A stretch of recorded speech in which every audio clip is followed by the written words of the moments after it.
大家好，歡迎嚟到 Wally Magazine。今日係2025年嘅8月29號啊。咁呢條第三條片嚟嘅。我想講翻呢，早輪呢HIBOR 咪跌到0點幾嘅。喺低 HIBOR 嘅情況下，市況回暖啊，嗰啲樓升咗4個月所謂咁嘅情況底下呢，二手蝕讓係點樣呢？九龍市區納米盤即係講緊創新低2.5球啊！沽出7年咧輸成40%，唔單止係咁，呢個特別啊！另外咧，港島嘅半新盤咧7年咧又係輸近40%啊！而且咧，好彩啊，市況回暖，佢已經輸得少噶咯，仲係好貴啊！掃管笏啦，有銀主盤啦，腰斬開價，依家啲銀主咧都恐慌啊！真係咧開價咧好進取啊！另外咧，呢個好特別，海景度假屋。全棟咧5球尺價即係2600，率先咧平過大灣區。呢啲地方其實係平過大灣區，定係寧願買大灣區好呢？又可以同大家討論下。佳寶嘅太子女咧新近又係沽貨啦，連環沽貨咧巨蝕千萬計。一齊咧同大家去片逐一講下同埋討論啦。而家上網有冇一種感覺，好似迎住有人用雙眼及實你啊？就好似Big Brother is watching you 嗰種感覺，大家心照啦。網絡私隱好重要啊，特別係用啲公共嘅 WiFi 啦，揾資料、睇新聞，真係唔想俾人偷睇你睇緊啲乜嘢嘢。Sursa VPN 咧可以幫你加密連線啊，保護你瀏覽啦同埋通訊嘅內容噶，仲可以咧一鍵咧切換去唔同國家嘅伺服器。咁你仲可以睇到一啲串流平台某啲國家限定嘅內容添，同埋咧各地嘅新聞網站。一個賬號咧無限裝置，全家手機、平板啦、電腦啦、電視咧都用得添。有阻擋廣告惡意網站嘅功能添噶噃，令到你咧上網更加安心啊！而依家即刻用我下低嘅專屬連結 surfshark.com/WallyMagazine， 再加埋我嘅優惠碼 WallyMagazine， 即刻獲得額外嘅4個月 Sursa 服務噶。有咗 Sursa， 咁你可以自由安全地咁樣上網，唔怕再俾人及住你上網嘅行蹤啦。好啊，第一單啦，根據東方日報報道呢個呢係市區九龍噶。納米樓嘅價錢呢越跌越殘啦，就算呢盡管呢所謂嘅回暖少少啦，微升，佢都係跌得好慘烈噶。長沙灣嘅叫做曉悅開放式嘅單位呢，最後呢以2578000呢就售出。唔單止係創呢個單位嘅新近個項目嘅新低價啦。直情呢佢7年呢輸接近40%添噶。更料呢已經係即係成個盤呢跌幅最大嘅個案啦，即係創新低啦。簡單一句。中原嘅任展同佢表示啦，該單位咧係低層 D 室，實用面積咧係193平方尺，望樓景嘅，原本開價260萬啊，放盤不足2個月咧，略減2.2萬啦，售出尺價咧係13358蚊啦。呢個新界東嘅樓價嚟㗎。資料顯示咧，該盤舊年同埋今年都有同類嘅單位以280萬咧售出嘅。喺項目上嚟講咧，依家呢個咧係做咗一個新嘅低位啊。最新成交價咧再低咗7.9%。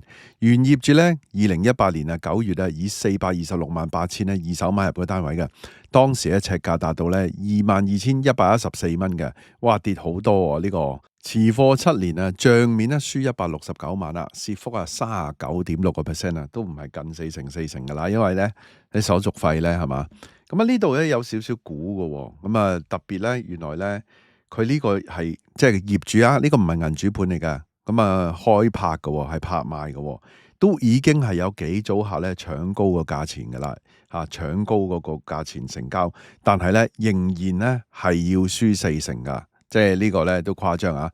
呢啲你話係咪好消息咧？係咪有人搶高咗？大概係新低。好啦，跟住第二單啦，都係納米盤嚟嘅。半新盤啦，鏡頭 pan 去港島區啦。根據東方日報報道二手樓價咧由高位回落啦。其實即係依家呢個做緊呢啲成交嘅已經係 HIBOR 好低嘅，升翻啲嘅情況啊。美聯嘅林茂林咧表示，鄰近港鐵西營盤出口嘅呢個叫做津毅其中一個極高層嘅私室單位，原來高層嘅，所以佢冇蝕得咁犀利都近40%啊。實用面積咧係222平方尺噶，開放式嘅間隔，啱啱咧以538萬咧成交，其實都好貴啊，我覺得即係538萬，你啲納米盤啊。咁啊，講緊尺價咧係24,234蚊。咁啊，雖然咧你見佢賣到咁貴，但係佢都蝕唔少啊。據了解啊，新買家咧係上車客嚟㗎。咁啊，見到屋苑咧鄰近港鐵站咧，僅1分鐘嘅路程，即刻決定入市啦。原業主咧當年啊，2018年咧購入單位，雙高位啦，100同21高過100㗎。當時咧購入價咧係836萬啊，尺價咧，哇，尺價37,658蚊哦，哇，差唔多成4萬，37,000幾買個納米單位喎。咁啊嗱，貼近咧項目最高位買入嘅。咁啊，持貨7年咧，嗰個帳面咧輸咗298萬啊！嗱，即係3球啦，你當佢啊298萬。嗱，800萬咧就買入啊，即係最後500萬賣出，你話死唔死？咁啊，貶值嘅幅度咧係35.6%，加埋使費咧都接近40%噶啦。咁啊，呢個單位咧都好誇張，但係咧其實咧佢係已經係好噶啦，因為咧呢個即係佢唔係蝕得最勁嘅。之前咧有人蝕得仲勁，因為之前咧有人係400萬沽咧，講緊係18000蚊尺價啫。你睇下佢依家賣成24000蚊尺價喎。咁啊嗱，當時咧嗰個輸成啊最勁嗰個咧，我睇翻輸成52%啊，係嘛？嗱，我都話啦，2021年咧高位啊，最高個位啦，2018雙高位啊，即係次高啦。咁呢個2021買入嘅咧，要輸52%啊，嚇！真係幾大鑊㗎，係嘛？即係嗱，頭先嗰個222平方尺啦，呢個最癲呢個係221平方尺啦。其實大家都係高層嚇，都係比較好啲嘅單位㗎啦，已經係。好啦，咁啊鏡頭又去翻啊新界嗰邊去掃管笏啦，掃管笏已經係衰啦，仲要加上呢個係銀主盤，咁啊梗係咧即係半價開賣啦，係嘛？嗱，根據經濟日報嘅報導啦。銀主盤嘅數量高居不下。嗱，其實咧我就喺上一集咧都有拍咗一集專門淨係講銀主都好多啊。咁啊，依家啱啱又多一隻咁啊擺埋落嚟啦。咁啊嗱，其實咧唔少銀主咧都係需要咧低價推拍咧，即係佢哋旗下嘅單位噶。喂，再遲啲唔知點噶嘛，係嘛？依家喂 HIBOR 又升到3.3以上啦。嗱，當中咧屯門嘅掃管笏上元啊。2B 座低層嘅醫室，實用面積咧538平方尺，兩房間隔將以咧328萬咧，咁啊喺下週三9月3號咧，假中誠拍賣行開拍嘅。嗱，注意啊，呢個係兩房嚟噶，唔係嗰啲納米嚟噶啦，已經係嗱，佢又係喺2018年10月嘅時候買入價咧，係當時係5825000。咁啊，即係低出咧45%，亦都較銀行估價咧係講緊460萬咧。低咗30%添，低過銀行估價30%啦。尺價咧大概係5948蚊啦。嗱，之前咧啲銀主如果你肯劈得犀利咧，都有啲人搶高少少啦，即係搶高幾個 percent 至10幾個 percent 頂籠噶啦，10幾噶啦已經係嚇。咁啊，即係冇噶啦，你再高啲難噶。咁但係咧，依家咧就由個市又唔同喎，係嘛？又 HIBOR 喎，咁啊要睇下點啦。係咪要等9月咧？嗱，依家9月3號都未減息喎。係嘛？依家開拍係咪蝕底咧？嗱，該行代理咧馬宇軒稱啊，單位原業主咧喺2022年咧開始2度借貸啦，搞唔掂啦，應該係最終咧因為未能償還嗰個貸款啦個款項而被收樓噶。咁佢又提到咧，雖然單位屬於咧首次公開拍賣啦，但係銀主咧其實都幾積極啊，即係決定咧即係劈價近一半開拍啦，咁啊令到咧嗰個開價比較吸引啊，應該就好多人去爭我咁樣啦。咁啊，我都相信嘅，依家啲銀主都大家都識玩啊，係嘛？我都拍咗幾條片專門講銀主盤啊，即係好多資訊喺入邊啊。咁啊，其實咧銀主佢低銀行估價30%，只要你唔好古靈精怪唔齊契啊，咩空宅諸如此類咧，其實咧根本上就係話樓價再跌咧。你就冇咁擔心，因為咧去到你手已經唔係銀主嘛。但係當然咧有啲單位拗撬，嗱依家呢個單位又唔係好拗撬喎，係嘛？即係咁，即係相對地咧，咁啊當然你要查清楚啦，係嘛？咁啊仲有嘅一樣嘢就係有啲人罩忌噶嘛。咁啊嗱，呢啲細嘅入門嘅係嘛，上車盤都好啲。如果你話豪宅銀主嗰啲，話啲人好有錢買豪宅嗰啲，好罩忌㗎，所以嗰啲又再低啲嘅。呢個特別少少啊！呢個真係咧度假屋啦。點解我哋叫做度假屋咧？我唔當佢係普通咁啦。當然有啲人就唔同意啦。喂，唔係喎，我都係住大澳，因為佢離島嘛。都係咁啫，都係咁住啫，係嘛？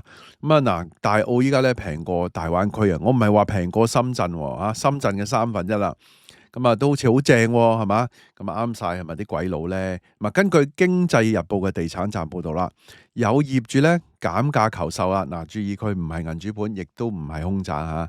嗱，大埔嘅全棟嘅海景村屋，咁啊業主咧喺8月中咧曾經試過咧以590萬咧推拍，咁啊1個月之後咧，1、2、3減價40萬再放手啦。咁啊最新咧減到550萬咧就推拍，咁啊以開價計咧建築面積咧嗰個建築個尺價建築尺價，因為佢呢個計建築面積啊，咁啊其實係2619蚊嘅，咁啊單位咧喺大嶼山嘅大澳南涌村啊1號 C 全棟，咁啊係業主盤嚟嘅，咁啊但係佢嗱而家好多業主都係費事煩啊，搞唔掂都係推去俾人咧拍賣啊，因為咧有時咧揸喺度成年幾年咧都賣唔到出去，尤其是你依家呢啲大澳啊，你真係要撞中心頭好喎。嗱，單位咧包括地下啦、1樓、2樓，咁啊其面積咧合共2100平方尺，好 standard 嗰啲村屋嗰啲尺數啦，係嘛？一層700尺咁樣嚇，咁啊連咧另外700尺嘅天台嘅。咁啊，如果單位咧最後咧以咧開售嘅價錢賣出咧，建築尺價咧只係2619蚊啊！大家見到嗰個相片啊，其實咧單位嘅內籠都寬闊嘅，外望海景，裝修就簡單冇乜裝修噶啦，但係即係起碼唔係叫做殘舊爛屋咁樣嘅情況嘅，咁啊即係都正常啦。你話唔裝都得嘅，咁啊遊下油啦，係嘛？咁啊呢度咧就寧靜噶啦，就等於外國啲度假屋噶啦，所以我就話以度假屋啦。咁啊，你話即係去到呢啲地方即係離島，講緊2600蚊一尺，雖然佢係建築啦，係嘛？咁你同深圳就即係平深圳好多喎，同大灣區咁啊未去到嗰啲惠州啊、肇慶嗰啲嘅，肇慶嗰個恒大嗰啲好癲係嘛？咁你哋點睇咧？係咪寧願住？係咪會寧願北上住定係點樣咧？定係寧願住喺呢啲海島咧？係一個個人唔同嘅，咁啊話俾我聽啊，或者如果你有個睇法咧喺下低。好啦，跟住講下一單啊，就佳寶啦，佳寶係嘛？啲人傳就話喂唔掂啊，剩啊各樣嘢係嘛？咁我哋呢啲唔敢亂講啊。咁啊，但係咧我哋睇蛛絲馬跡啦。咁啊，阿女咧即係佳寶老闆雖然佳寶賣咗俾京東賣賤賣添啊，好似話，因為連埋4個鋪嘛。咁啊，佢嘅旅店咧根據京一嘅報道啦，經濟一周報道啦，本地平價凍肉超市佳寶食品超市啦，咁啊近期成為市場焦點啦。該公司咧早前以40億元咧被內地龍頭嘅電商京東09618收購。京東出嚟澄清，遠低於40億，邊有40億㗎？仲要包4間鋪啊！轟動香港嘅零售界啦。與此同時咧，佳寶創辦人林曉毅家族咧，亦都頻頻喺樓市咧就蝕讓走貨。咁女兒咧林海欣咧，更加喺短1個月內咧，連環沽出咧呢個大埔嘅白石角海逸灣2伙單位，合共咧套現4950萬啦！哇，呢個時候緊要啦，係嘛？幫手幫老豆係嘛？但係咧帳面咧虧損1681萬啊！哇，你嗰陣時買其實點知啲 stamp duty 嗰啲咧，哇輸好多，仲有嗰啲佣金係嘛？好啦，其實咧真係都係千零啦唔到2000嘅。據咧土地註冊處嘅資料顯示咧，林海欣喺7月中咧以2800萬咧就售出呢個海逸灣嘅 A1 高層 A 室啦，上面即係1597平方尺，屬於4房雙套房價格。咁喺2018年咧，當年咧佢以3552萬購入嘅，持貨7年帳面輸咗7球2。咦？呢個我好似報過噶啦，不過京一依家先嚟報係嘛？咁都橫掂都報咗，咪順便講埋啦。唔係個個睇晒我所有片噶嘛？實際損失咧，其實都有930萬噶，即係成千萬咁滯啊！單位咧最終嘅尺價咧係17533蚊成交。我覺得佢17000係好價錢嚟喎，大佬啊！白石角喎，喂，有冇回贈咧？唔會，呢個唔係發展商嚟嘅，點回贈咧？喂，1萬係真係，即係啲人咧，啲好友俾嗰啲 HIBOR 低咧，即係我啲觀眾話咧，有少少經濟常識都知道 HIBOR 維持喺1樓下都唔會維持得耐嘅。係啊，其實我都講過好多條片啊，咁啊，但係總有人信啊嘛，橋真係唔怕舊啊，最緊要受係嘛？咁啊，佢賣得出，佢係好彩喎，有運喎，係嘛？接貨17000喎，大佬嗱。未幾咧，佢又再度沽貨啦。市場消息指咧，林海欣咧係8月咧以2150萬咧售出同層嘅 B 室，上面即係1410平方尺嘅。咁啊，三房套房嘅價格啦，尺價15248蚊。咁啊，佢喺2019年咧以30798500蚊咧買入嘅單位，持貨6年啦，又蝕讓啦，又差唔多成千萬啦，9298500蚊啊，輸咗。樓價跌幅達30%。嗱，呢個先至係新嘅，唔怪之得京一依家先報啦，即係依家第2個啦。咁啊，之前係提一提。嗱，你諗下呢個佢1個月嗰個尺價咧，17,000跌到15,000咯。咁啊，我就係頭先話啦，上面嗰個佢真係賣得好啊。當然啦，呢個咧就3房單位啦，係嘛？嗱，據報咧合計2單交易啦，咁啊林海欣咧一共輸咗16813900蚊，一定唔止嘅呢個嚇。平均咧每夥蝕800萬啦，顯示咧大埔嘅白石豪宅盤咧近年嗰個價格回落明顯啦。哇！佢趁呢個咧樓市所謂回暖 HIBOR 咧，攝咗個位咧走甩咗啊！醒目女啊！咁啊有網民笑佢啊，係嘛？佢話如果以上2夥蝕讓價1681萬計算咧，如果佳寶8折促銷咧，個梅林牌優質火腿午餐肉咧，總共係要售價講緊係13.9元啊，即係你當佢14蚊啦。換言之咧，阿林海欣呢次蝕讓嘅金額咧，足夠買下咧120萬罐啊午餐肉喎，足以咧填滿佳寶多間分店貨架，唔好玩啦，係嘛？嗱，海逸灣咧位於咧科進路18號啦，提供667個單位嘅，包括咧8棟別墅同埋咧659個分層戶嘅。主分層單位嘅面積咧由447平方尺咧去到咧2242平方尺嘅，咁啊洋房咧4084平方尺去到4494平方尺嘅。嗱，值得留意啊，兩個單位咧喺出售前咧都已經係被抵押咗俾京東旗下嘅子公司噶啦，已經被抵押啦。咁你話佢係掂定係唔掂啦？我唔敢講啦，係嘛？咁啊嗱。最新嘅按揭記錄顯示咧，該公司林海欣咧承造嘅貸款，咁啊，但係咧金額未有披露。咁啊，市場人士認為咧呢個或者同京東完成收購佳寶有關，家族成員咧需要先按後沽，以便套現咁樣。好啦，嗱，今集內容差唔多啦。嗱，其實都幾精彩係嘛？淨係啲二手蝕讓啲成交咧，哇，睇落去都唔同啦，係嘛？即係唔係就咁喂買賣咁悶啊？原來香港嗰個二手市場都係相當精彩嘅。大家都聽到嚟呢度啦，希望大家 like 埋呢條片啦 ，share 埋俾朋友，記得未 subscribe 嘅要 subscribe 埋啊！可以嘅話 join 埋我 Patreon啦。多謝收看，拜拜。